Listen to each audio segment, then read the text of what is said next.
The bedrock is in place now, and here well, not here, but in 2025 at Swell in New York, State Street, BlackRock, Fidelity, many other large institutions gave timelines on when they thought this stuff would happen, and they felt like by the end of 2028 we would have full tokenization of markets. Like that was stated by multiple large financial institutions.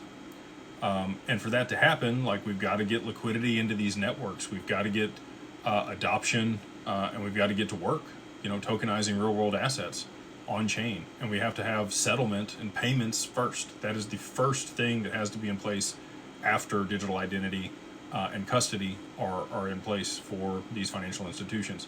KYB, KYC, AML, OFAC, accreditation, all of those are credentials that you can have on the XRPL that are tied to your digital identity. And now that we have permission domains, you can use that as your key to be able to participate in certain ecosystems.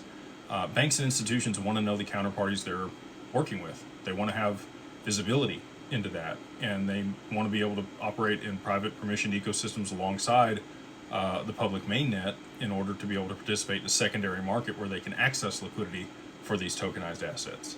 So all that being said, with the timelines that were given, and again, one of the other interviews that happened at Swell was Monica Long and the president of NASDAQ, and she talked about, back-end settlement and reconciliation of the stock market was the first application for distributed ledger technology and blockchain.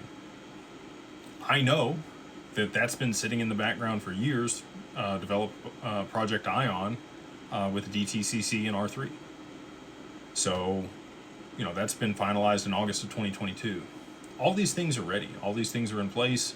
We're right here on the precipice of, regulation. We've got bipartisan support, for the most part, on this asset class. There's still banks, that are fighting tooth and nail to keep hold of stuff, but we're right here on the precipice of the Cambrian explosion and the adoption of these assets, and the people that are positioned are going to do exceptionally well in this transition.